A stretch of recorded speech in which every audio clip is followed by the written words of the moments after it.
And we are the Coalition, loud and proud, outrage porn-free, civilly disobedient media broadcasting live on the Worldwide Coalition Radio Network at coalitionradionetwork.com, facebook.com/the Coalition Radio, on the mighty Twitter at Coalition_radio, the mothership at coalitionradio.us, and as I mentioned, our new website, coalitionradionetwork.com, where you'll see videos, the written word on issues ranging from politics to sexuality to food, entertainment, sports, and a whole number of what we call third rail issues that the conventional media is either uninformed or just simply doesn't seem to want to have the bandwidth to support. Every Tuesday night we do a series, if you will. We call it the Coalition Radio Focus on Business. Given the unique times that we're in right now, that focus on business is twofold. We like to give entrepreneurs, particularly here in the state of Rhode Island, a platform, if you will, that we can engage in what we lovingly refer to as shameless self-promotion. They can tell you a little bit about the story of their business, the sweat equity, the talents, their superpowers, what motivated them to take the challenging path normally in building a quote-unquote small business. None of these businesses are really small. They're sophisticated businesses operating often on multiple platforms, multiple products, the same concerns, the same issues that multi-million-dollar businesses have, maybe on a lower financial scale, but on a much broader, much more complex personal one. I'm a small business person. I owned a business myself for about 15 years, and people would often say to me, well, Pat, that's great. You set your own schedule.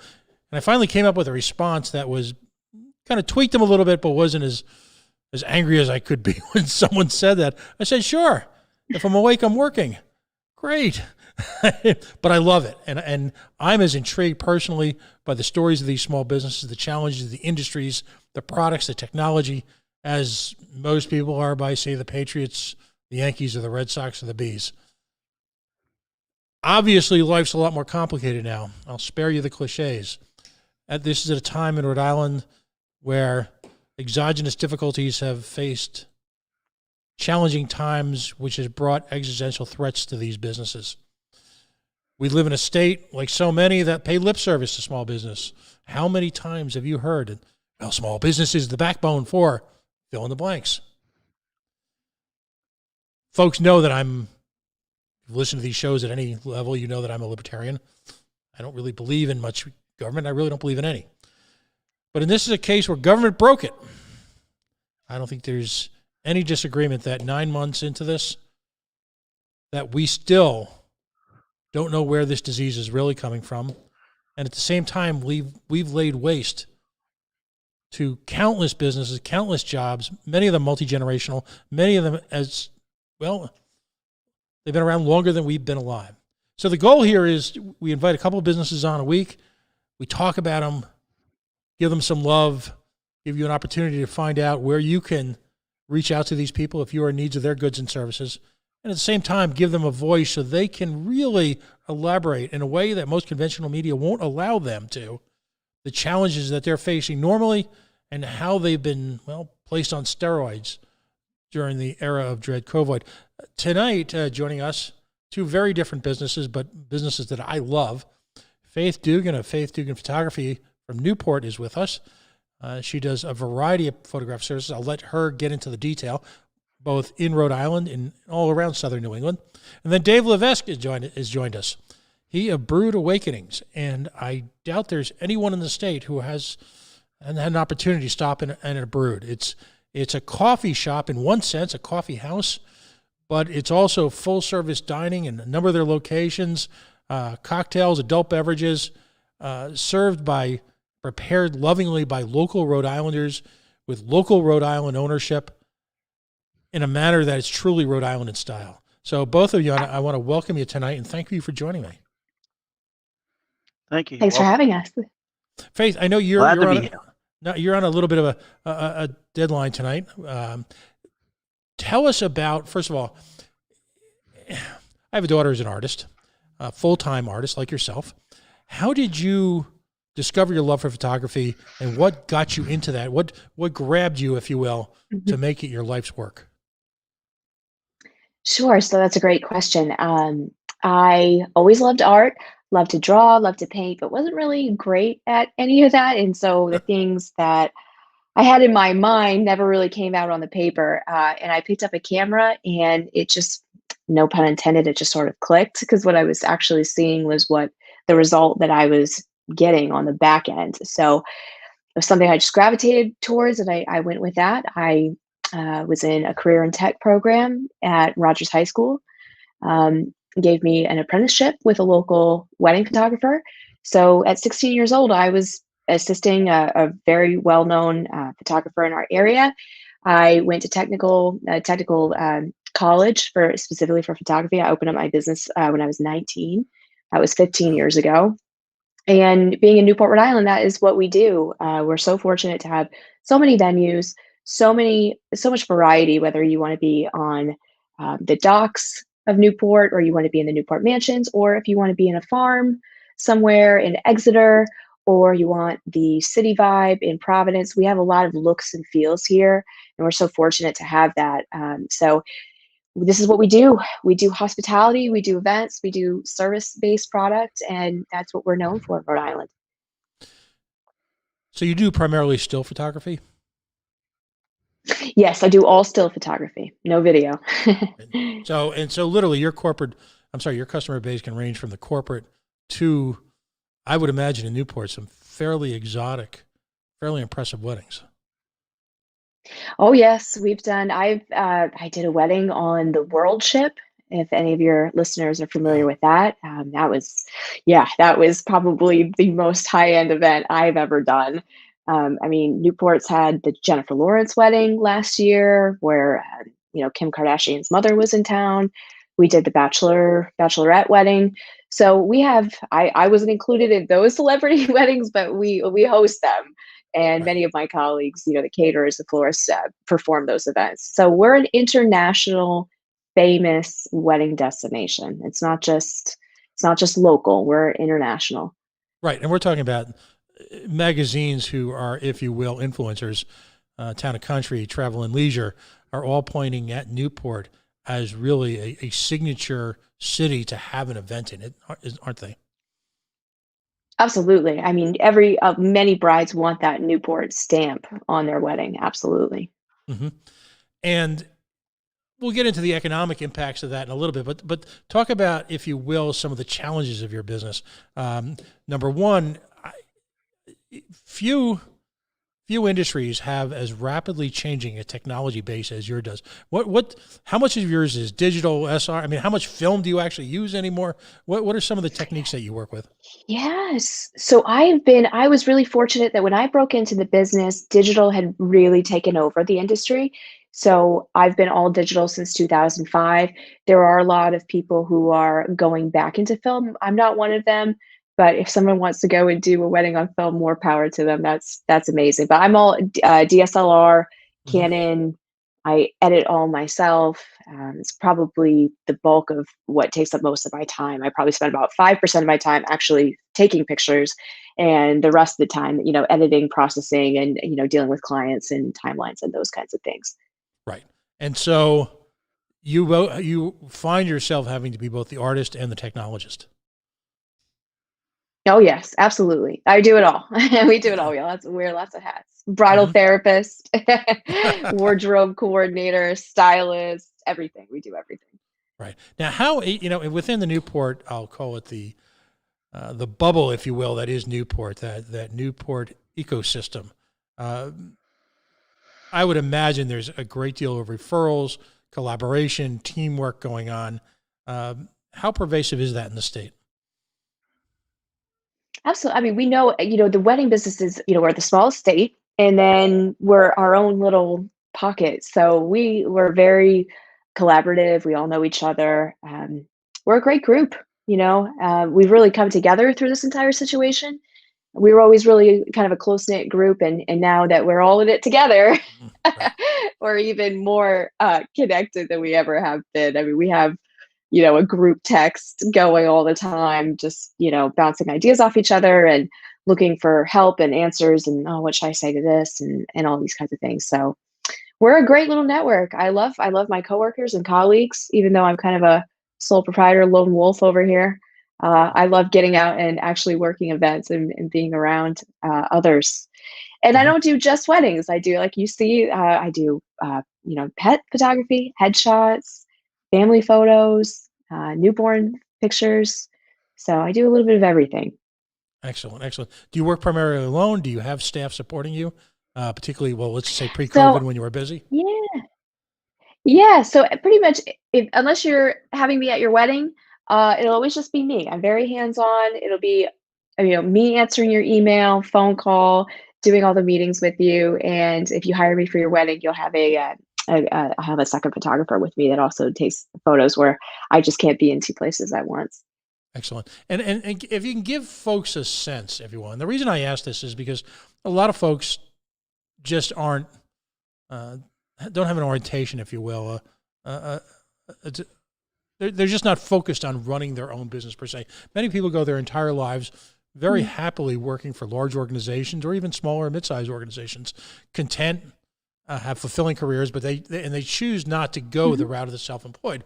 As a result, a lot of folks don't understand the cost pressures and the whether it be the technology, insurance, all of that. You know, when you're working at the level that you are, in terms of camera equipment, for example, I mean, how many, without getting crazy here, what kind of investment do you have to maintain in terms of technology? That's a great question. So these things are rapidly evolving. I would say, probably your software is the things that you have to update the most because that's probably the most rapid paced technology changeover. I think for the most part, the cameras are pretty much good for about every 5 to 6 years. Of course, there's gear, junkies out there that always have to have the newest and best of everything. Um, so I mean, it's always an ever, there's a turnover. You Mhm. have to reinvest. Probably one of the toughest things is just our basic overhead, and with this whole situation, I still have a studio rent and insurance and all these kinds of things. And so when, your income literally falls off a cliff, I'm less concerned about keeping up with technology and gear and just sort of making the bills every month. Mhm. Right. No, understood. But you raise an important point when you talk about, and I'm a gear geek. I love stuff. I'm not very Sure. very good at using it. Yeah. But how much? And this is the secret sauce of a business like yours, because taking pictures looks so easy.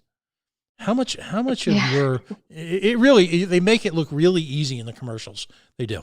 And how much of that these days, given the digital nature, is still the eye, the ability, the innate Oh, ability to absolutely. That's capture the that's a shot. great point. Absolutely. I think it's more of it has very little to do with the actual camera and more to do with your client handling skills and your people skills and pulling emotions out of people. I mean, it's a very, touch business. So, when I'm performing at a wedding, I'm asking sometimes if I've never met the client, which is rare, but we do, like I said, Newport's international. So it might be I don't get to meet the client in advance. So we're right there on the day, and I'm asking two strangers to do all these very touchy feely emotional things for me on camera. So I think that just comes with years of experience and also, going through the wedding process myself and just getting into the human emotions with people. But yes, you're right. It's with digital and everything being so easy, but it really, your technology, you really have to lean less on the tech and more on your ability of making people laugh and getting down on their level and talking to people's kids and finding out what, this 4-year-old boy is really into right now. Is he into Power Rangers? Is he into GI Joes? And just getting a stranger just to laugh for you and have a lot of fun and because people are nervous, they're like, oh, I don't want to be in front of camera, like this is weird, it's awkward, so just breaking their shell, I think is probably way more important than anything else. So what you brought together in your business and your relationship with others is this kind of unique recipe, and that's really what Newport and Providence, Rhode Island have. I stress this every week, maybe to a breaking point sometimes to regular listeners, but we are blessed here in Rhode Island in that we have a unique people, we have a unique culture. There's this tribal culture that exists in Rhode Island You know you're a Rhode Islander when I say when you cross exit 93 in Connecticut, and for the first time, if you're like me, if you're from somewhere else, you have this audible sense of relief, measurable, that you're back in Rhode Island here. Whew, okay, let's we're back. But you take the people, you take this incredible mix of talent in Rhode Island, and it's a function of so many variables. The presence of Brown University, the Rhode Island School of Design, Johnson Wales University. That doesn't exist everywhere. You take it and you make it into a place where the architecture is unique, and you add to it a breathtaking waterscape and a seaside and a lifestyle that exists in so few places. So what you've got is this culture where folks pay homage to food every day. We don't. The rest of the country doesn't eat like us. I often talk about driving across Indiana, and at every exit, every 15 miles, you'd see the same, God bless them, you'd see the same chain restaurants and the same superstores in the same place. And, I regale people with the notion that I once visited Richmond, Virginia, and in the Richmond Magazine, where they have the top, restaurants of the year, the Olive Garden was the top Italian restaurant. For the love of God, we don't have that here, and it's the unique mix of talents of individuals like yourself and our next guest who are the difference maker. We take the raw material it is, that is this beautiful place, Rhode Island. We add our own culture, our very own distinct sense of humor, and that's what makes it special. And that's why we're so fortunate. That's why we're at a crisis point right now, because that chemistry doesn't exist overnight, does it? No, it doesn't. I mean, we're so fortunate to have all the historic mansions, from the Gilded Age that are still here. That's a great point. Like the middle of the country doesn't have the kind of architecture that we do. So we're special. We're so lucky to have the Preservation Society of Newport County that's, preserved and restored and maintained these very expensive, homes. The Newport cottages is what they used to call them. So we're so lucky to have this eclectic, eccentric group of food and hospitality and events and ocean and mansions and city and farm. It's just a special place, and I don't ever want to leave Rhode Island, and I hope I never have to. How close is that to breaking right now? There's been a lot of conversations lately of, what are we, my husband's self-employed too. So this has been, I laugh because if you don't laugh, you'll cry. But like I said, I was technically trained this is the only thing I know how to do. And there's been conversations in my house of, well, okay, do we got to sell the house and drop out and bartend in St. Thomas? Do I go sell everything and teach English in Costa Rica? I mean, what do we do? I'm looking at being a full year unemployed. It's crazy. It boggles my mind. I can't even really wrap my head around the fact that I've been sitting on unemployment for a year. It's being self-employed. It's crazy. I never thought this was going to happen, but folks in your industry are not the type. The word layabout has never been used in the same conversation with any of you. No, and that is not at all a measure of people who are on unemployment right now as being layabouts. But you folks are the ultimate self-starters. You have created from scratch, often by a combination of talent, hard work, and sometimes just sheer willpower, an industry and a lifestyle that's, I don't know if it's possible to reproduce. Tell us about the organization that you're involved in. You've created a trade organization in response to the crisis that we're in. Give us a little background on that. So we're the Rhode Island Coalition of Wedding and Events Professionals. Our message is work us or fund us. And we came up with that motto and mantra because we would much prefer to work. We don't enjoy collecting state aid or government aid. It's not fulfilling or fun for us. We don't like it. We'd much rather work.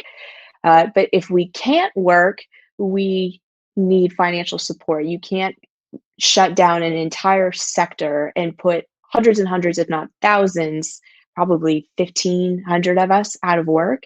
It's not, anybody that owns a business, or right down to, think of the big venues, right down to the busboy and the dishwasher in the back of the house.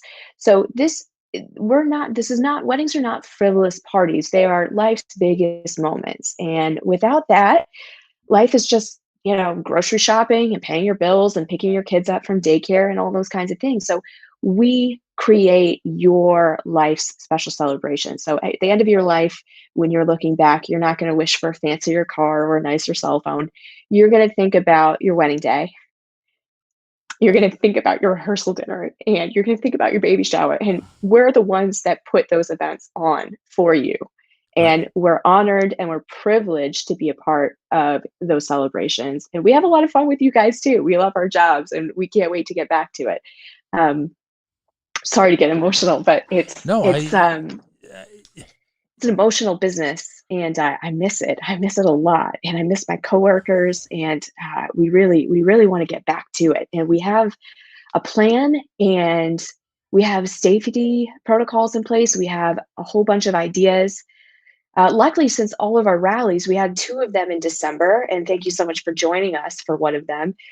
We feel like those rallies were successful in that we're getting a lot more, the lines of communication are open with DBR and Commerce and DOH and all those things. So they've spoken to us a lot over the last few weeks, and we're going to be putting together a pilot program for them to show them, that we're all professionals.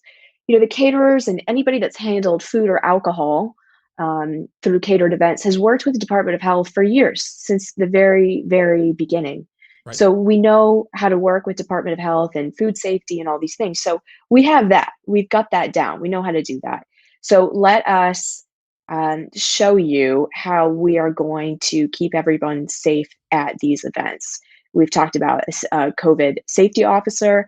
We've talked about testing.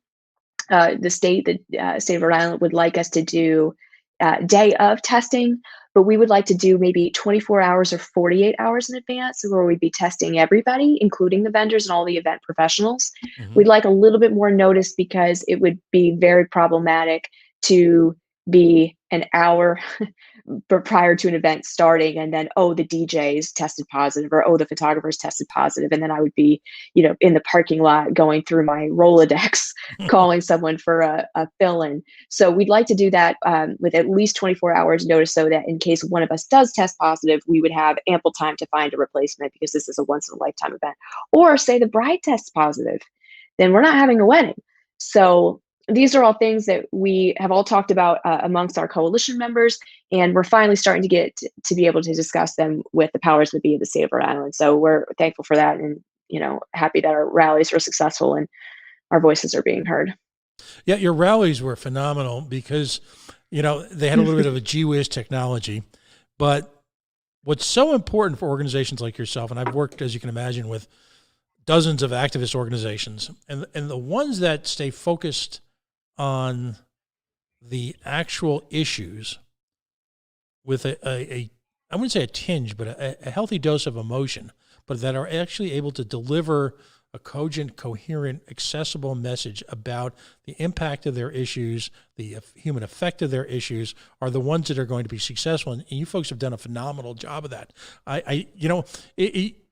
You've essentially answered questions that a lot of Rhode Islanders didn't know they needed to ask. And that's a critical point. I don't know if many Rhode Islanders put 2 and 2 together to understand, just on a base economic level, how important your industry is in driving tourism to the state. It's not the reverse. This is a critical point.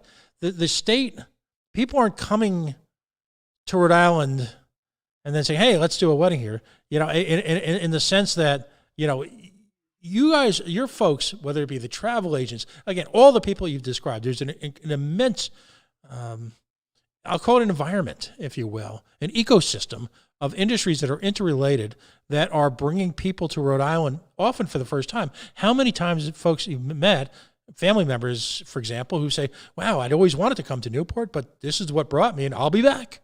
And then all of a sudden come back, and in some cases will hold their own events in Newport or Providence. It's you folks are the ones driving the engine, and tourism as a result benefits it. But that was a point that I think was lost on people, and particularly at the governmental level. And I'm not putting words in your mouth. That's my criticism, not yours. But I'm not sure if quote unquote government really understood that it was a whole hell of a lot more than just some privileged folks having a big party. I don't know if they really knew how deep, if you will, the impact of the events that you folks work at have on society. And again, you brought up a great point. The people who work in the back of the house, who we give lip service to in this state about wanting to support and help rise up and take care of, as we should, but you folks do it by force of will and economy. And that's why this is such an important conversation, because ultimately shouldn't people be left to make their own decisions at some level? That's a great point. I mean, we do. We incorporate so many jobs here. We create jobs. And when a bride is coming from out of state, so we're, not only are we international, but we're right smack dab in between Boston and New York and New Jersey, right? So a lot of people come here to go to Salve Regina, or they go to URI and they meet their spouse and they want to come back and have their wedding. So they're coming up multiple times to come and meet with us and plan their weddings. So every time a bride comes on what I call a marathon planning session, they come up on Friday night from New York and they leave on Sunday afternoon. They book all their meetings, their catering tastings, their cake tastings, a meeting with me. They're staying in our hotels. They're dining in our restaurants. They're buying even right all the way. It's trickled down. So right down to the souvenir shop. They want to get a Newport sweatshirt because it's cold. So we incorporate so much, and this is what we do in Rhode Island. We put on, it's hospitality. And I mean, I just had a client that was married here 5 years ago. They reside in Pennsylvania, but they just purchased a vacation home here, like a great. So they're buying real estate because they love Newport that much. So we're bringing people in. And our couples, just in 2019 alone, just on their wedding expenses, they spent $200 million just on their wedding. So that's not including their guest stays, their bachelorette parties, their rehearsal dinners, their showers, bachelorette parties, all that stuff. So, I mean, we have so much commerce. We do a lot, and we just want to get back to it. No, I understand completely. Well, this is the part of the show where I like to say we engage in shameless self-promotion. So first and most importantly, for folks who need a professional photographer for things beyond weddings right now, corporate work, family events, family milestones, all of that. And by seeing your work, understand the difference between, someone like me standing there with my thumb over the iPhone, and then all of a sudden see as you put it, you've helped create the environment that these photography takes place in. How can folks find you and hire your services? So they can go right on my website. It's duganphotography.com. It's Dugan with just one G. And I do, beyond weddings, I do corporate headshots. Done a lot of those lately. A lot of people changing careers during COVID, or just having a little bit more extra time on their hands and finally wanting to come in and update that headshot that's 20 years old. Right. So that's been lovely. I have a beautiful studio on Bellevue Avenue in Newport. We can open up the windows. We can do all the socially distanced thing. Of course, you can come in, and obviously I understand that I'm taking your picture, so you don't have to wear your mask. Don't worry about that. I also do pet photography. I love dogs. I'm a huge animal advocate. I volunteer with a dog rescue group, so I'm really great at that. I love it. Even if your dog is highly reactive, and we're a dog-friendly office in Bellevue Avenue, and our building is dog-friendly, so you can bring them in. If your dog's super reactive and doesn't do well with flashing lights or anything like that, we can totally do it at a park. If that's a problem too, I'll come to your house and do that where your dog is more comfortable. I also do family portraits, maternity photos, newborns. We have lots of quarantine pregnancies that happened this year. So if that happened, if that's what you did to pass your time, then come on down and I'll help you with that. Yeah, it's literally, they say hey, listen, it's this week, right? It's This is after the 9, so we can get a little punchy, right? right. No, it's literally this week is when a new generation is.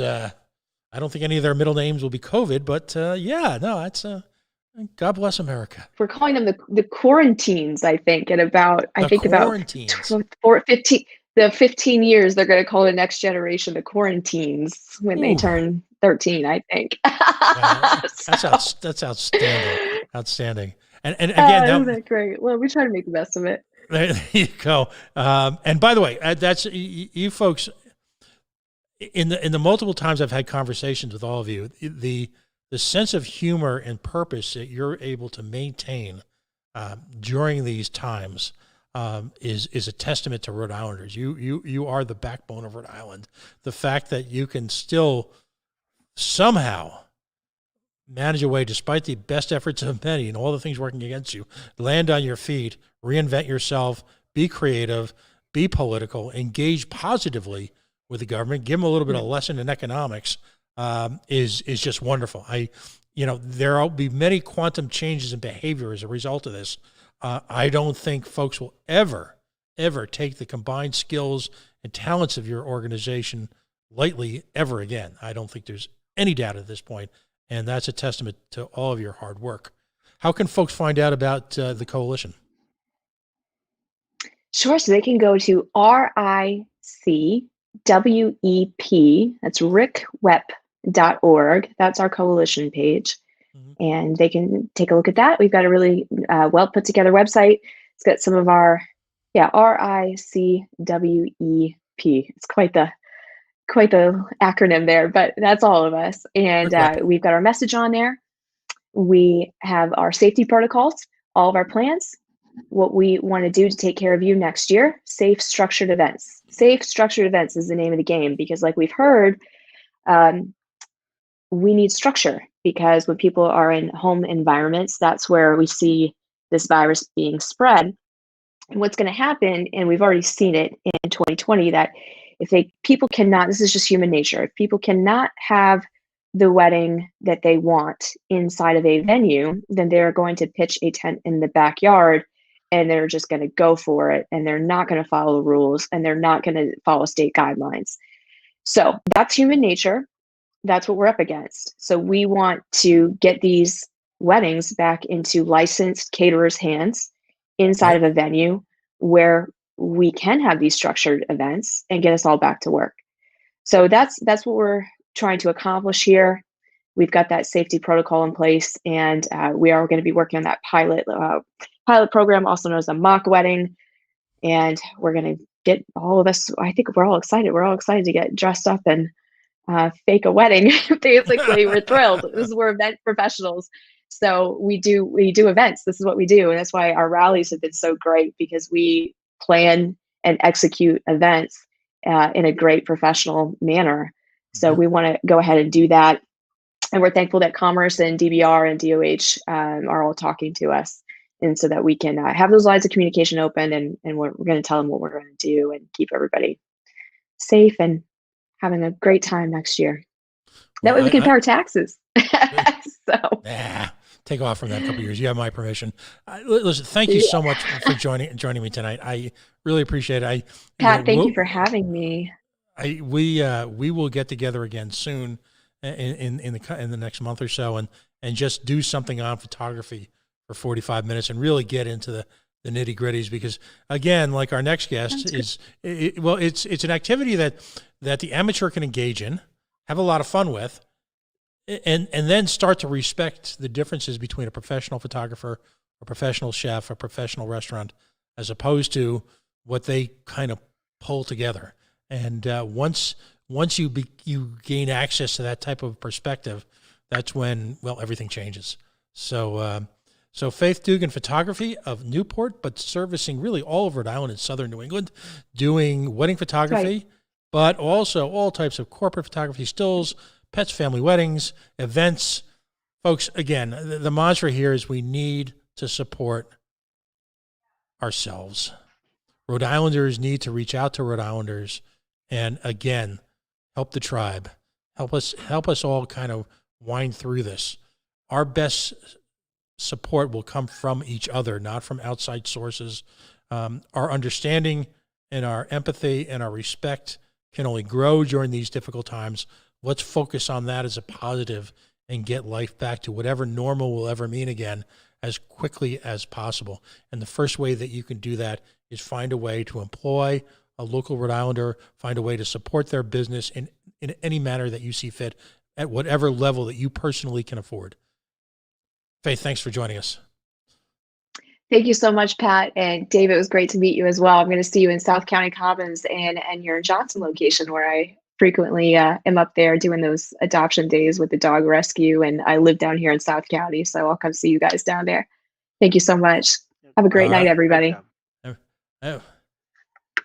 So Dave Levesque, we finally get together. We finally meet after all this time.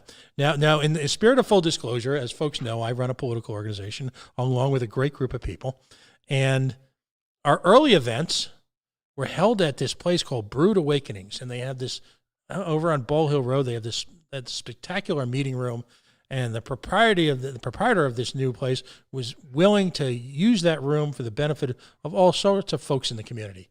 And we never got a chance to meet, and I promised him that the least I could do, because what's the four most important words of any Rhode Islander? A blood oath, a sacred testament that all is Rhode Island? I owe you one. So, Dave, I owed you one for quite a while. So before we talk about your business, I just want to ask one really blunt question to put everything in perspective. Dave Levesque, Brood Awakenings, how many Rhode Island teenagers has Brood Awakenings represented their very first job? Oh, it's got to be. We've been in business for 23, 24 years, so I would say it's got to be hundreds, close to thousands probably. Right. At any one time, we had 116, 118 people employed last year. And that was probably at our peak. And you have a turnaround because it's not a permanent place for a lot of people. It's a stepping stone. You go in, it's your first job, second job, part-time job. So there's a lot of transition. So it's probably in the thousands. I would presume. Besides the food, and we'll talk a lot about that, but besides the food, besides the beautiful spots, besides the all the different offerings you had in terms of food and adult beverages and coffees, what always has impressed me the most, because I've been to your places more than I've told you, was the folks working there. Very often, younger people managing young people. And that's the nature of the restaurant business. That's the nature of the hospitality business. A lot of young people work in it. It's hard work. It's demanding. It requires a number of talents, your ability to work with people, your ability to prepare food, your ability to maintain a clean space for that hospitality. And if there's been any benefit to any of these bar and rescue programs, it shows folks that restaurants and running them are not for the faint of heart. There are an astonishing set of technical and facility style skills that one needs to employ just to open the door every morning. And the reason why I brought up the young people is that every single one of them I ever met, and I've been to your locations dozens of times, has been courteous, efficient, well-trained, and probably, since it's for a lot of them, this is maybe their first or second job ever, really getting an understanding of the responsibility of work and simultaneously helping save up money for tuitions or automobiles, or in some cases, helping support their family. It's Rhode Island, in New England, these are difficult times. So when you talk about being part of the community, it's more than just, it truly is a two-way investment, because organizations like yours are hiring 100, 150 people at a time. And all that money is staying local. It's not going out to some far-flung franchise office. It's not evaporating in the vapor of some big multinational company. Brood Awakenings is a local organization employing hundreds of Rhode Islanders and investing, if you will, every day in their lives and the lives of suppliers all over the state. I needed to say that. I needed to get that off my chest, because I don't think folks understand the commitment that you have as part of your business and what business brings to a community when it's locally owned like yours. So I congratulate you for the years of business being a successful Rhode Island entrepreneur in one of the more difficult and challenging states in the nation. And I say that with love. Thank you. Oy. So tell us, tell us your story. How did you get, I mean, again, not for the faint of heart, or is opening up restaurants, never mind multiple spots. Yeah. Well, it's been a long road. It started out a long time ago, 23, 24 years ago. It was an idea. You actually had a photo of my mom on the screen a minute ago. She had mentioned one day with another business I had, why don't we open up a coffee shop next door to this existing business we had called Levesque. It's a gift basket store, and that's how it started. We started selling coffee and muffins, and eventually sold the basket store to Rock's Produce, and all of a sudden, Brewed Awakenings expanded. A few years later, we opened up another location in Providence. Kind of didn't really know what we were doing, getting our feet wet. And then here you go, 23 years later, we got 5 stores right now. 2 have since closed since we've opened. We've employed as many as 116 people at any one time throughout the years. And we've expanded. We got drive-through locations. We got locations like you mentioned with full food, food service. You get sandwiches, paninis, grilled pizzas, wings, nachos, coffees. Go get espresso martini at a location, lock sandwich, iced tea, iced coffee on tap systems. You go get a bottle of Camus wine at multiple locations. And we just expanded over the years, and it's been a rough road. It's been a hard process. There's definitely a lot that goes into it, and today it's even more challenging than ever. Talk to me about, if you will, the joys when things were good, because it's I'm finding that when I remind my friends who have businesses that if they can kind of look back to how it can be again. How many locations did you have at your peak, and where are they located, and where were they located? Peak was 5 locations, but just as COVID hit, we took over another location in Joe Palino's building in Providence, Rhode Island. Mm-hmm. And that was Nick's on Westminster that unfortunately COVID took at an early stage when this happened. Right. So that put us at 6 locations. Our store down in South County, which Faith had mentioned, has since closed. So as COVID hit, there was no business there. We closed that location down. We were in the mix of relocating that store. So over the past almost year and a half, we worked on a location on Old Tower Hill Road, the old Feet First Zero Wampum property. That was probably going to be it was our biggest project we've ever worked on. It got all the way up to just about $2.6 million. We were buying the property, knocking down part of the building, putting a drive-through in. So at our peak, 6. And I'll tell you a little bit later what happened at that location. We decided to pull out of South County at this point, partly because of the governor speaking and closing businesses down, partly because the costs got out of control over there. So we're back down to 5 locations right now. Providence is temporarily closed until this COVID piece hits because there's nobody in the city. And we have 4 locations that are up and running at this point right now. Mm-hmm. And where are those locations, and what kind of hours are you running right now, so people can find a way to get there? Yep.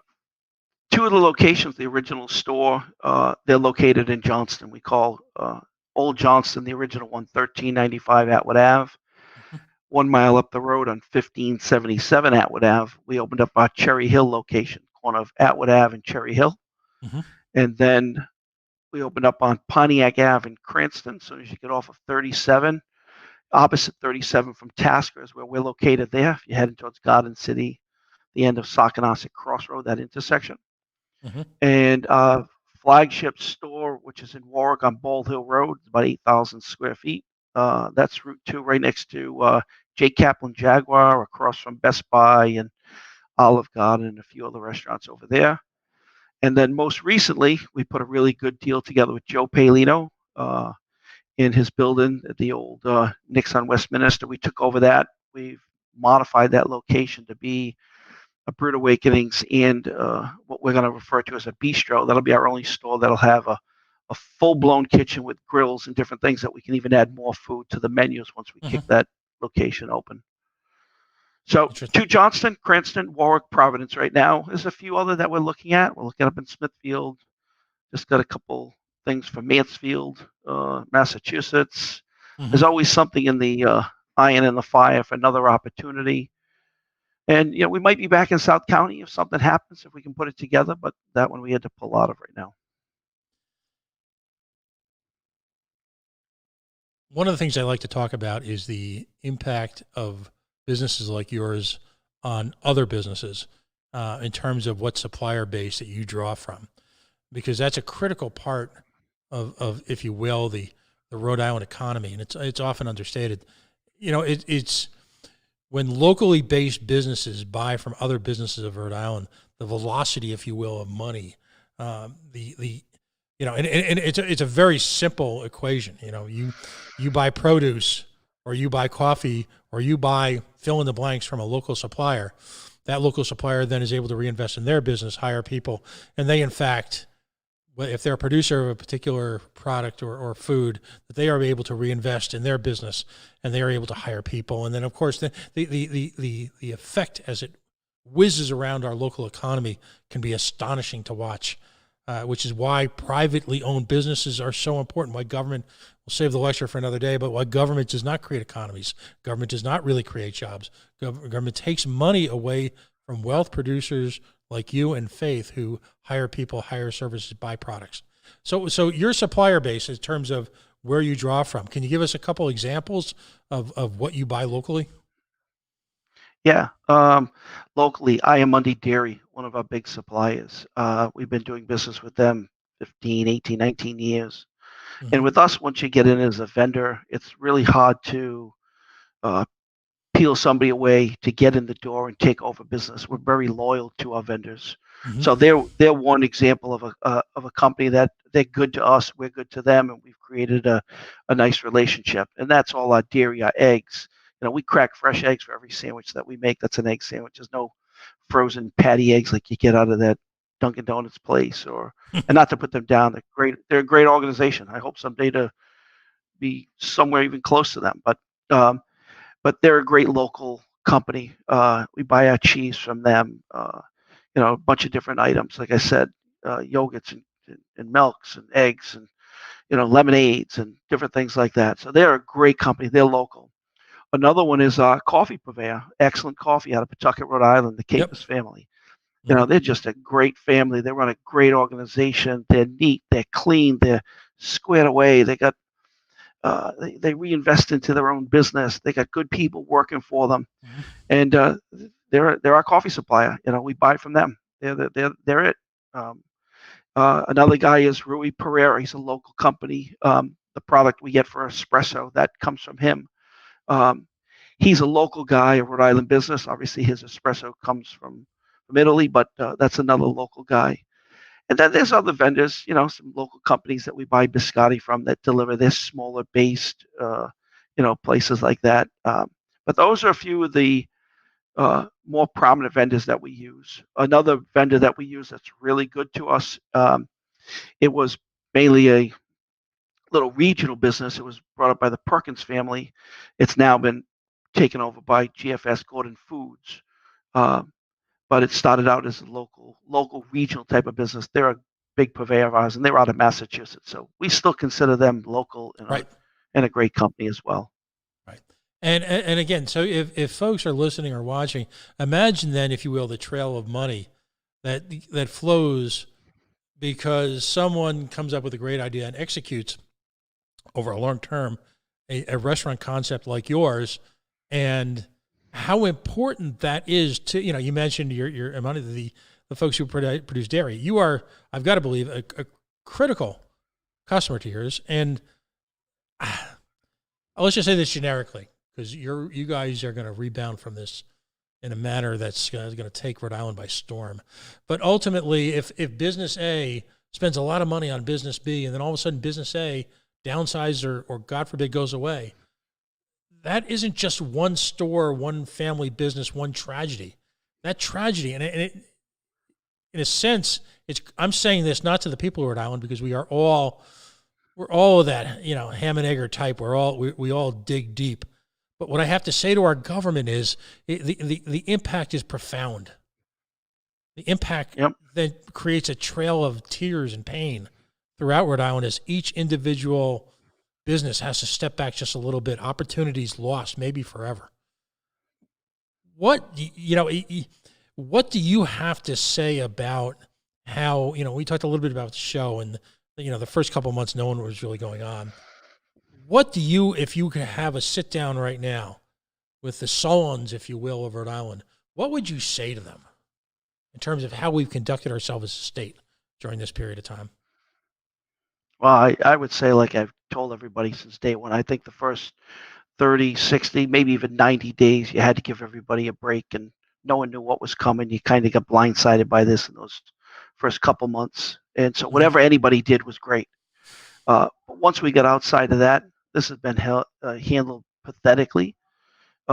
We picked and chose businesses that could stand up and continue to stay open. And we picked and chose businesses like, Fate's, photography facility that had to close down, or Brute Awakenings had to limit how many people could come in a store, and, what hours you could be open.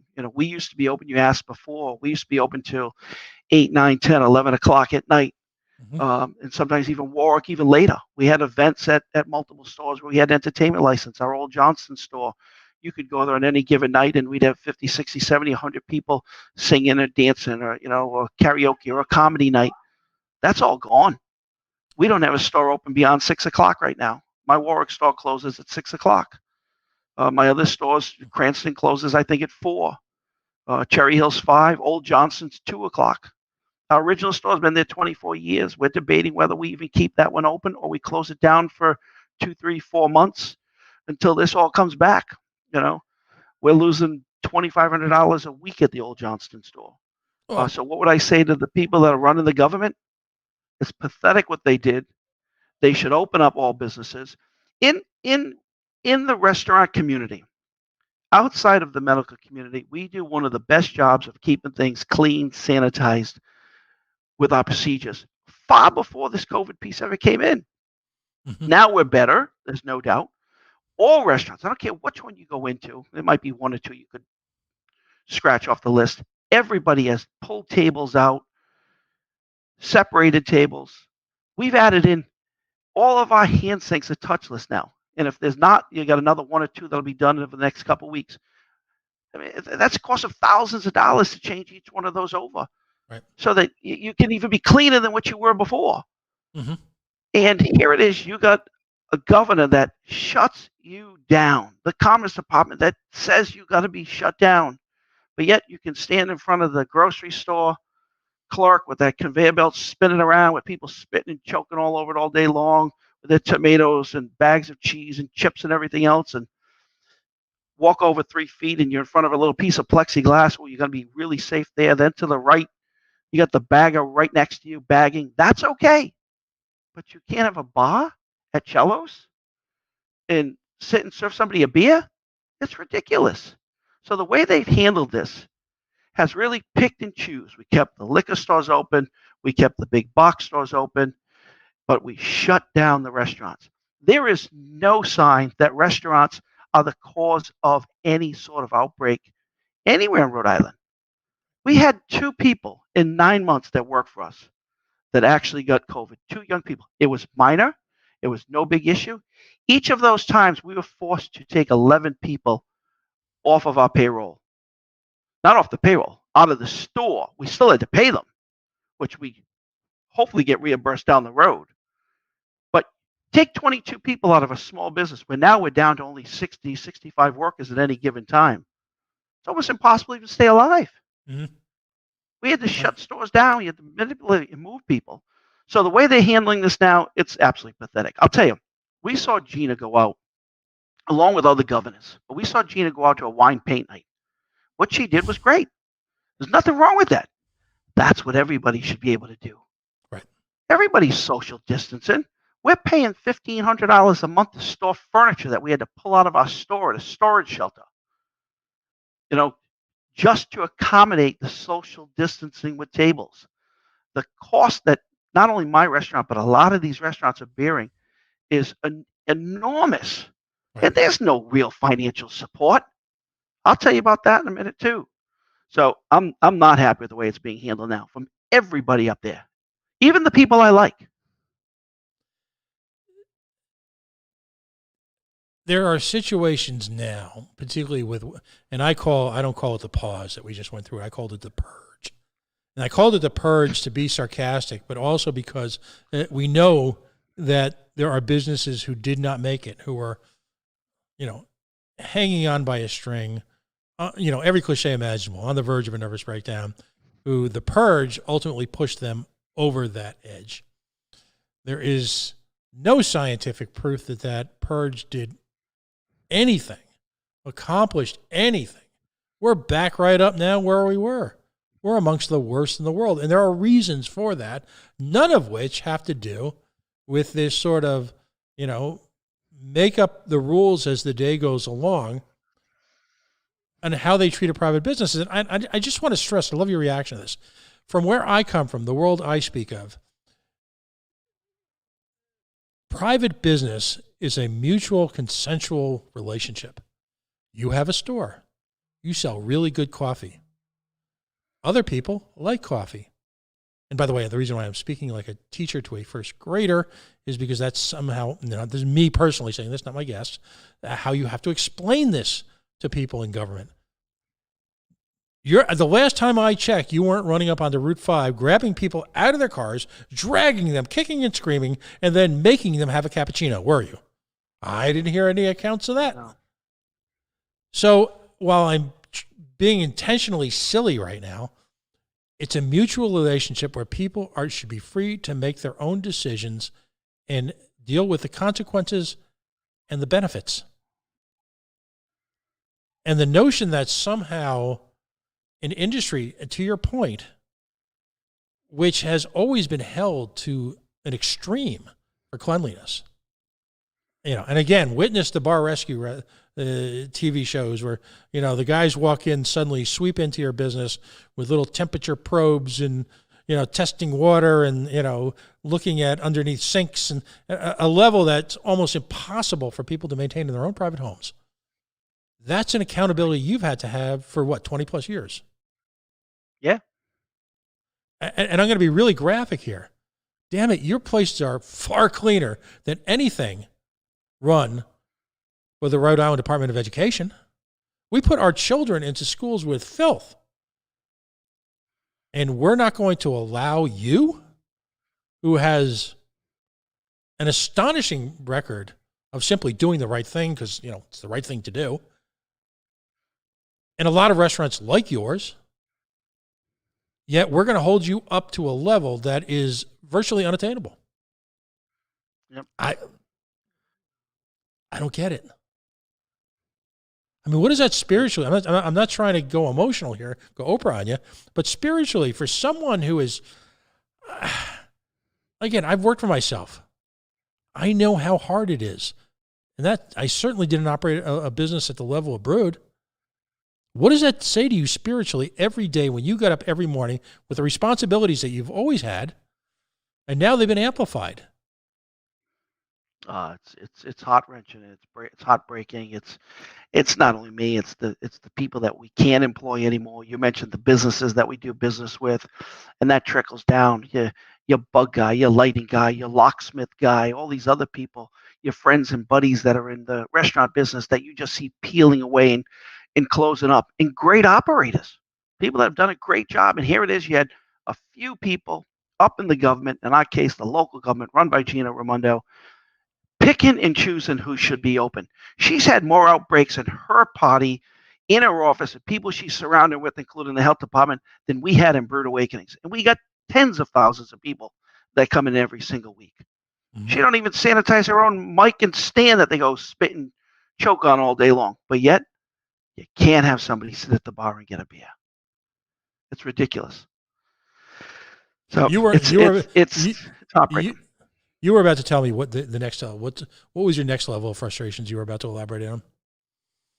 The lack of financial support, and I mean I can talk about us directly because it's me, but it's everybody. Every single restaurateur that I see and know, and the ones that have either gone out of business or already closed. There's been no immediate upfront, let me get you the money in your hands so you can stay open. That money that came over, that $1 billion that came over to Rhode Island was for the business community so you can survive. So the business community could pay its employees so they could survive. And it's been pulling and choking trying to get that stuff out. And the calculations they put together, how they figure this stuff out is so convoluted. My wife was a CPA, master's in taxation. Thank God I got her on board to be able to do all this stuff. I heard and seen business that had to pay tens of thousands of dollars to go calculate how they're going to get 50 grand, 20 grand, 10,000, 2,000. So trying to get money out of this city, state, government that we have here has been ridiculous. I've asked the governor on a number of occasions, as you may or may not be aware, I participate, much to the chagrin of some folks in the media world, on what I call my weekly date with Gina. And I ask her questions that are economic. And the reason why I ask them economic questions is, quite frankly, no one else is.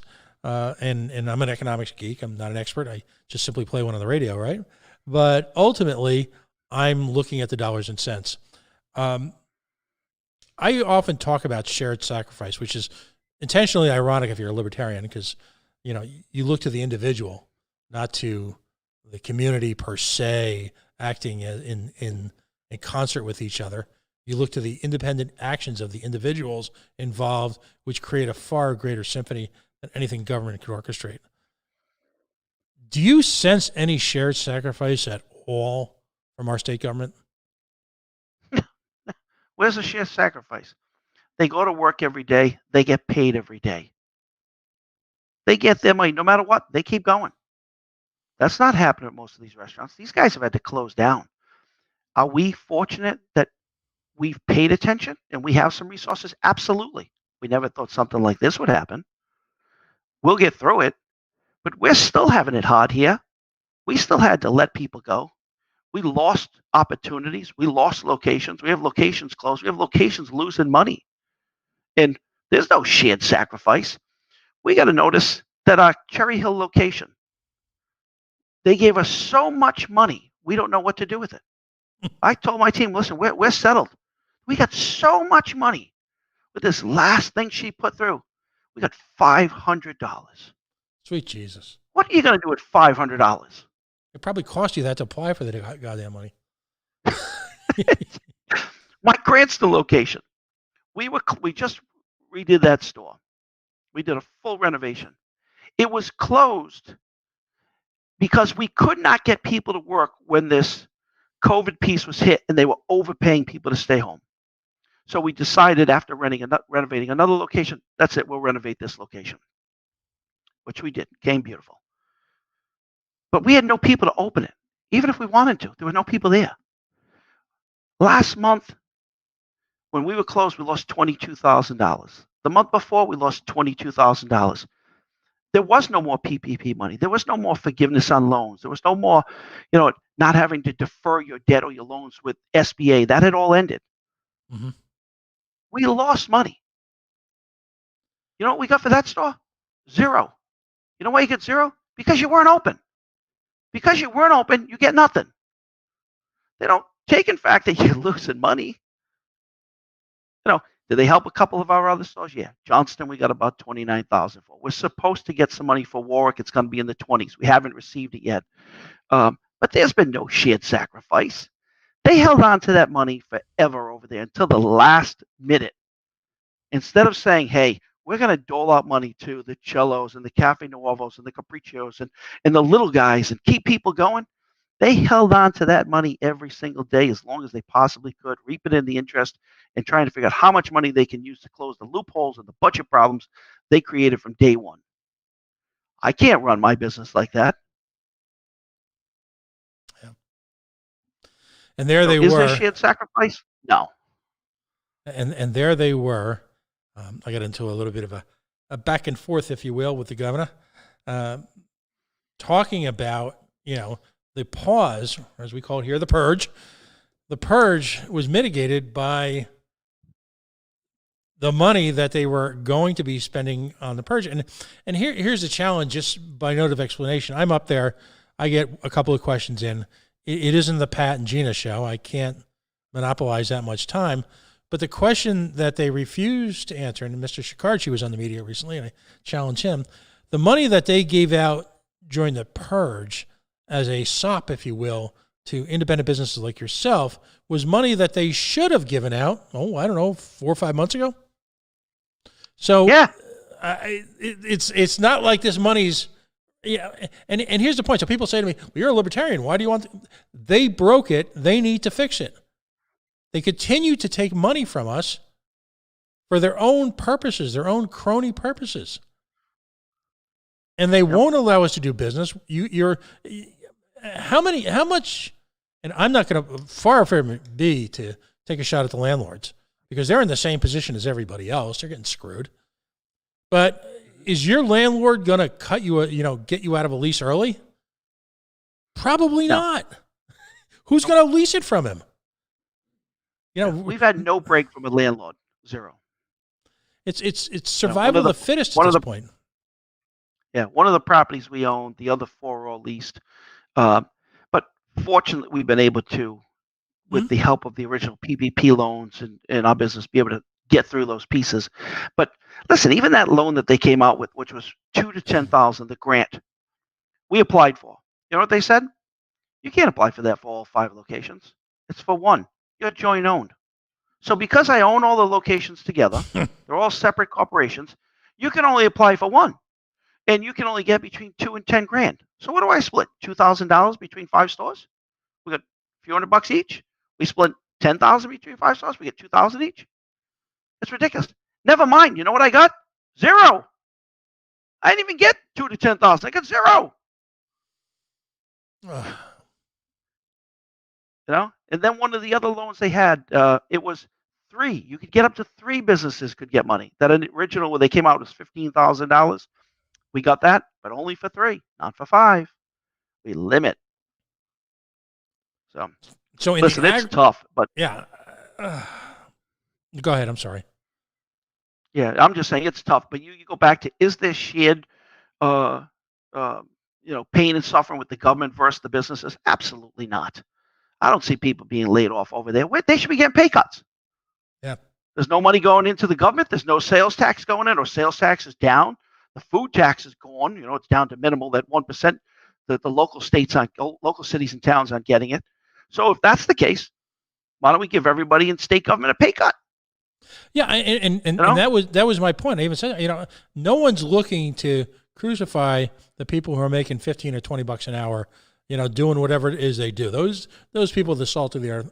I don't doubt that most of them earn every penny that they get. But the sheer volume of upper 5-figure into 6-figure salaries, I mean, you take someone like Stephen Pryor. Is a $20,000 a year pay cut going to hurt him? Yeah, he'd rather have it. But quite frankly, the money's not there. Listen, you could eliminate his position and we'd be in better shape. You got me going there, buddy. we get the $20,000 pay cut. That guy needs to go. I can't tell you about the Zoom meeting I had with him and Jared Cello and Lloyd Sugarman. Man, I had that guy smoking. He was so pissed. But listen, that's another story. They're not paying attention. What they should have done, Gina should have come out and said, listen, after the 30, 60, 90 days, listen, restaurants open up. Expand your hours. Those that do dinner from 4 to 12. If you normally seat 50 tables, spread it out. We're going to give you a little extra money to pay for that extra labor. We're going to give you a little extra money to pay for that extra utility. We're going to give you a little extra money to pay for the profits you might lose because some people won't come back in. And she should have been supporting those people like that, not shut people down. After 10 o'clock, COVID comes in, runs in over the bar, and everybody starts getting sick. No, that's a control piece. That's how do you keep Dave and Pat from talking at a bar? That's more what that's about. It's not about safety. You can't tell me you and I sitting at a bar, and we work together every day, is a safety problem, but yet the governor and her people can stand around at the podium, and that's not a safety problem. You can be at the supermarket. It's not a safety problem. You can own a liquor store. It's not a safety problem. If you get sick, where do you go? CVS, Walgreens. Got to go get your medicine. I haven't heard of a single outbreak where you had to close a store down and and call the pandemic crew in because one of those places exploded with deaths and problems, why are they open? You go to a CVS bathroom and think about it. Maybe not. Don't think about it. But you're right. The sheer randomness of all of this, I think, is what finally tipped it for most of us. And again, to your point, I mean, the first 2 or 3 months. Listen, I believe you can respect this disease while simultaneously acting rationally. The symptom. I'm sorry. The cure in the form of all these closures will kill more. Far more Absolutely. than anything the disease could have done if, in fact, people just behave rationally. I wear a mask. I would choose to wear. I don't want the government telling me to do it, but I would choose to do it anyway. This is the only time of the day I get a couple hours, a couple nights a week where I don't wear a mask right now because I'm on the radio / whatever we want to call this. Yeah, but here's the other problem with the mask piece. Can masks work in some cases? Yep. Are they going to work the way people are wearing masks now? No. You can't be using the same mask day in, day out. You walk in the store, you touch it, you take it off, you touch it over here, you put it on top of the table.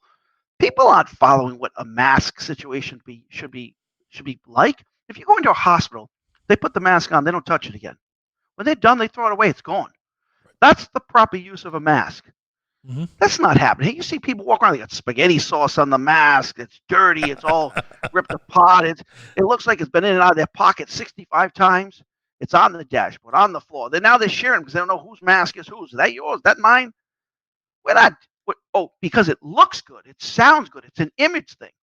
That's ridiculous. I'm with you. How looking at knowing the restaurant scene. I mean, you and our other guest tonight. And if you're just joining us now, by the way, Dave Levesque of the force behind Brewed Awakenings is joining us. Earlier on this evening, we had Faith Dugan, who has a top-notch photography business, wedding-oriented, but capable of so many other things that she's doing right now, based in Newport. Both of them are representative of really one of the few economies with force left in the state. And I'm talking about entertainment / hospitality / restaurateurs. You think about it, from your experience as someone who's been involved in the restaurant business for decades now and been a Rhode Islander forever,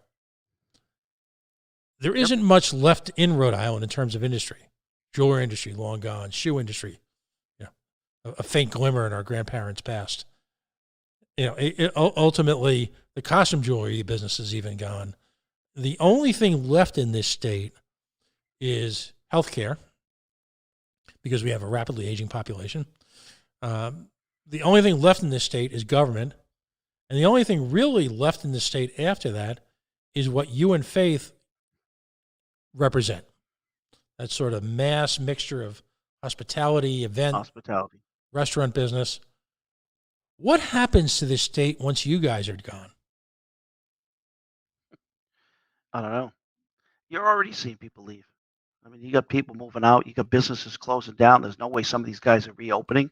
Mm-hmm. And this is just the beginning. Right. Your population's not going to increase. Things are becoming more costly every single day with what they're doing and putting on you.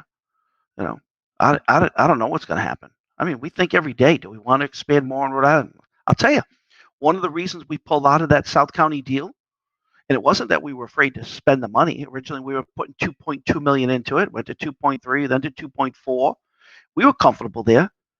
We don't want to spend that kind of money, but we were comfortable. But every time Gina opened up her mouth and put restrictions on business down to 50%, down to 30%, no nighttime business, close the bars down, more plastic, more sanitizing. Every time she spoke, we saw ourselves losing more and more market share every single day. 10%, 5%, 15%, gone. So if my business is going backwards, why am I going to try to increase and put more locations in Rhode Island? I'm not. That's one of the main reasons we decided to pull out of that. Right. So what's going to happen when you lose all this hospitality stuff? I don't know. It's going to be, you're going to have a lot of vacancy. You're going to have a lot of unemployment. A lot of people, listen, you talk about the trickle down effect. We have not taken a single penny away from any employee that works for us. In a lot of cases, we're paying people more money. Who's got more opportunity? Because we need more people. People get paid more. New positions open up. We've promoted people to shift supervisors to managers. We've built our management team from shift supervisors to managers more now than we ever have. So we're investing more into our businesses, both the people and the brick and mortar, to try to survive. But even there, we used to be 120 people. Now we're down to 70 people. We're going to get back there? Maybe. But even if we do, how many businesses aren't going to? You hear them every single day. This restaurant's closing. This one's going out of business. This guy's got no money. Listen, I went out the other day. Great organization. The Mooring. Those guys run a great job in Newport. There were 5 tables on a Friday night. How do you like going out there? The guy at the bar can't sit there and have a drink. It's ridiculous. It almost doesn't make sense to stay open. I don't know how you're in a lease, and this is kind of wrap things up here. Something you and I have discussed offline, but I love your public reaction to this. I believe truly to my heart that one of the reasons why we haven't had, just streets of empty businesses is they have businesses on leases, and that there are a number of businesses out there just trying to make whatever they can because they know they're going to get stuck with a lease. They know they're not going to be able to get off the hook. They know eventually they're going to have to come COCO for the money for the lease. That businesses that are just hanging in there until the lease expires. And at that point in time, if it's a location-based restaurant, for example, or a location-based retail store, or it's something that requires a physical location, they're simply going to close their doors. And if it's the type of business they can do at home and maybe put a little money and set up a home office or something, they'll do it. But for the vast majority of Rhode Island businesses that are essentially location rooted, once those leases are done, do you think a lot of them aren't coming back? Absolutely. Listen, I can tell you from my own experience. My Johnson store's been there 24 years, the original Brood. I got 15 years of options after this 3 years runs out. So I got 3 more years of my lease. Then I got 15 years of options. If I have to give you an answer today, will I renew in 3 years? Absolutely not. That was my original location. We occupy 4 stores in that building right now. We occupy the entire basement. We got over 10,000 square feet at that location. We're the major tenant in that property right now. Mm-hmm. But based on the way things are now, we're just looking at, we hold on. We're tied to a lease. We're obligated to the lease, personally. We're not going to walk away from our obligation. I never have, never did, never will. But exactly what you said. There are businesses, when their leases are up, they're going to walk. Now, could there be a chance that we can turn it around, twist it, pivot, do something else, make that store work? Possibly. But right now, we lose $2,500 a week. How long do you want to lose $2,500 a week? Cool, $10,000. So do you close up temporarily? Mm-hmm. Yeah. Do you close up temporarily and lose $10,000? And yeah, we could do that. But now all of a sudden, the 7, 8, 9, 10 employees that work there, where do I put them? Right. Maybe I can keep a couple of them. Some I have to let go. We don't want to do that. We're trying to figure out everything we possibly can do. And that's why I said at the beginning, it is so hard as a restaurateur right now to operate in this industry because of all these challenges that the government is putting on you for no reason at all. Right. It's not like we're not sanitizing. It's not like we haven't social distance. It's not like we haven't trained our people. We don't let an employee in the store if they're sick. And if they work 40 or 30 hours a week, we tell them, listen, by the end of the month, we'll make sure you get all your hours in so you can financially still accommodate your debts and bills. But today you can't work. So if you want to make up the time, we'll make it up. We'll put you in another location if we have to. We're doing everything we possibly can, but you can't sit at the bar. You can't be open past 10. You can't have this many people in. And the thing is, even if she just changes the rules, it's not good enough. She physically has to say, it's safe to go out there. I myself sat in a bar, at a wine bar, and it's physically good. Here are the restaurants that are doing the right thing. Go to them. Go support Cafe Novo. Go support Cello's. Go support Andino's. Go support Vonda.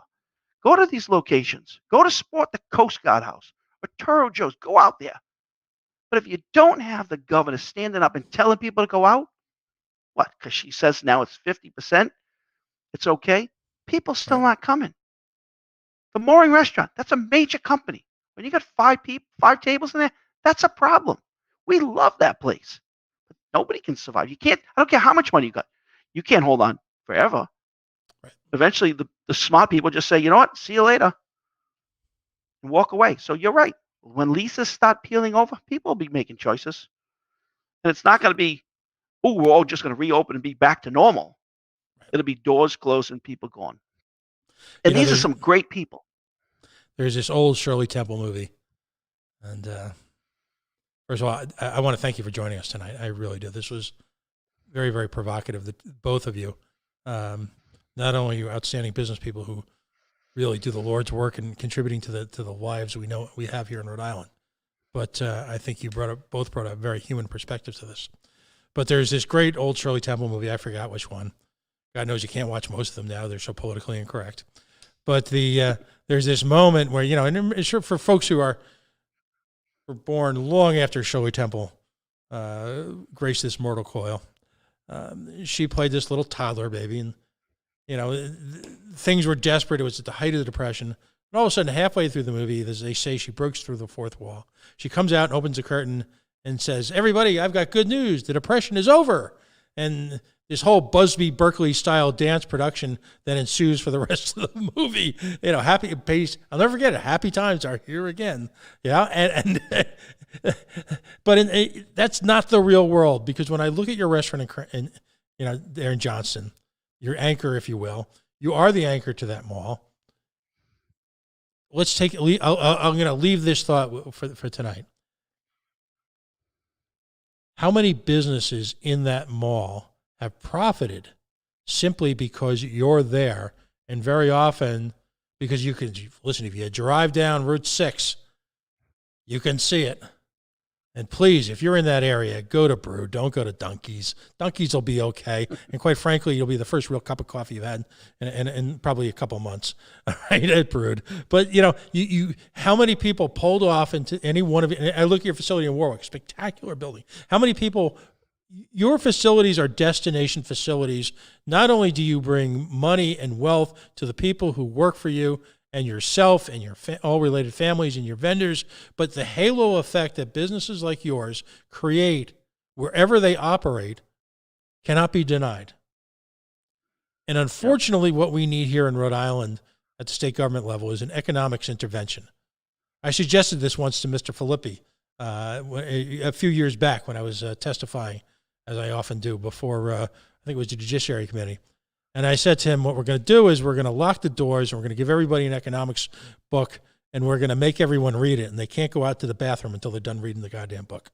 All right? And he looked at me and he just started laughing, because no one in charge has any idea of the impact, in the case of the legislature, their abandonment of the state, in the case of our governor, her, if you will, takeover of the state. Yep. So you mentioned shared sacrifice. All of those guys should be cut for pay. They should be working for no money until Right. this gets reestablished and we're open. They don't do that. Nope. With the federal government, they give themselves raises. It's ridiculous. Yep. No, it's all one big party. Or as our parents both probably said to us at one point or another, it's all fun and games until someone gets hurt, right? Yep. What's it going to take for people to finally realize that their freedoms are being ripped apart? Ripped apart. No one's standing up. No one's getting up and going, enough is enough. We just either turn the TV off, or we just ignore it, or we're like, I guess I just got to close down early. What's the big deal? That the governor says it's the right thing to do. I can't believe people are not standing up and frustrated and be like, this is it. I'm fighting back. I'm not going to follow this anymore. I'm blown away. Do you know Matt D'Amico from the? I don't think so. From the health club chain. Nope. The clubs. He was on here a few weeks ago, and he's a gentleman who decided to try and stay open. And Oh yeah, I did hear that story. Yeah, right, I don't know him, but I heard the story. great guy. You guys would be naturals together, by the way. You guys, I'm going to make sure you guys meet. This is Rhode Island, right? Awesome. And that's what we're trying to do here on the coalition. By the way, we're trying to bring together business owners to establish bounds so that they can support each other and do business with each other, but at the same time, kind of grow that sort of that love and feeling between these different sectors of the economy. Matt went out there and put himself out there, and he alluded to it when he was on the show. I certainly didn't ask him for a dollar amount, but I got to believe that episode where he took on the government, he fought the law, was a six-figure adventure between legal fees and between fines, which hopefully will get abrogated. All of this stuff. He big time money he laid out fighting it, and there were people out there who criticized him, called him selfish. I don't know. Oh, yeah. I mean, the business owners that I know, and I know a lot of them, bleed for their employees. And we get the fact that there's going to be an element of employees who always, is F-bombing the owner because he's got to be making all the skittle. And he's got to be, living the lodge and not understanding how much, folks like you have at risk, how much folks like Matt D'Amico have at risk. Heck, even on a sole proprietorship, folks like Faith Dugan, how much that they've got at risk for all of this. Yep. The financial commitments, the investments in equipment, just staggering, absolutely staggering. Yep. And how hard it is to, once that's broken, a gentleman that a good friend of mine who's a caterer, fireworks catering, Mark Garofalo, he's down on Atwell. It's just tremendous, just is a wonderful chef. I've gone my last 2 or 3 holidays, I've picked up his ready to go meals because that's the kind of work that they're doing to replace their catering business. He talks poignantly about the crew that he had built together over the 10 plus years that he'd been in business, and the kind of chemistry that he'd brought together in terms of all the different people from the back of the house all the way up to the front. And he talks about how important that chemistry was to his business's success, and how hard it is to maintain that and or regenerate it once you lose some of those people. But you're right. They won't understand it because they refuse to talk to people like you on an even playing field. They know what's better for us, and they're literally stealing our futures. Yeah, they say we're selfish, but yet she'll go out to a wine party and have a good time, and that's okay. Yep. They'll go to fancy dinner restaurants and have a good time. They'll go to hair salons and get their cuts or visit the people they can visit. But we're selfish because we're trying to survive. We're trying to stay open so we can not only pay our employees, pay our bills, abide by and adhere to our obligations financially with people. And we're selfish? So what are we supposed to do? Go out of business? Not like they wisely gave out the money. Nope. And that's when they will all show up, crocodile tears. I'll never forget Patrick Kennedy showing up at a business closure after it was too late. There was just, the deal was done. It was the business closed, and he wanted to know what he could do. And the sad part is what they don't realize is that if they simply take less money from you, there'll be more to go around. Yeah. So it's funny when the governor announced that she was brilliant when she did this. By the way, I got to give that to her. And everybody still talks about the 2-week pause, but she announced in 10 days we're going to have a 2-week pause. I don't care what restaurant you go talk to. That pause started the day she said in 10 days. So that put it at 24 days, and then she tacked on more time. She knew she was grabbing a month out of this. She would have been better off telling us all to close down instead of teeter-tottering with the strings, keeping us open, and we suffered through this entire period. It's pathetic. I'm surprised people are not standing up. I just don't know what it's going to take. I personally think every restaurant should be banding together, open up. Yes, follow the safety procedures we're doing right now. No one's saying avoid any of that stuff, but every restaurant should be standing up and saying we're not going to put up with this shit anymore. It's ridiculous. I'm with you, buddy. I hope you know I'm with you. Well, again, thank you for joining me tonight. I know we've run later into the evening than we probably thought we were going to, but it's been quite a night here on the coalition. I don't know if you caught some of our earlier programming, but it's been quite a night. And, I'm proud to call you a friend, even though we've never actually met. It's always been virtual. But I was there. Anytime you needed the space, I was there for you, and I still will be. It doesn't matter who it is. I'm always there to help everybody. Now, you guys do a lot for the community. And again, I'm going to close rhetorically with the question I opened up with. How many young Rhode Islanders, in a sense, you're kind of, remember McDonald's used to advertise like this. How many young Rhode Islanders has Brood Awakenings represented their first real job with responsibility? As you put it, thousands. We keep on this current course, and there will be an entire generation of young people who won't have an opportunity to get that first job, to work at a place, to work either at Brood or a place like Brood Awakenings. And, that's a legacy that you can be immensely proud of. And I hope that somehow we can find a way to continue that.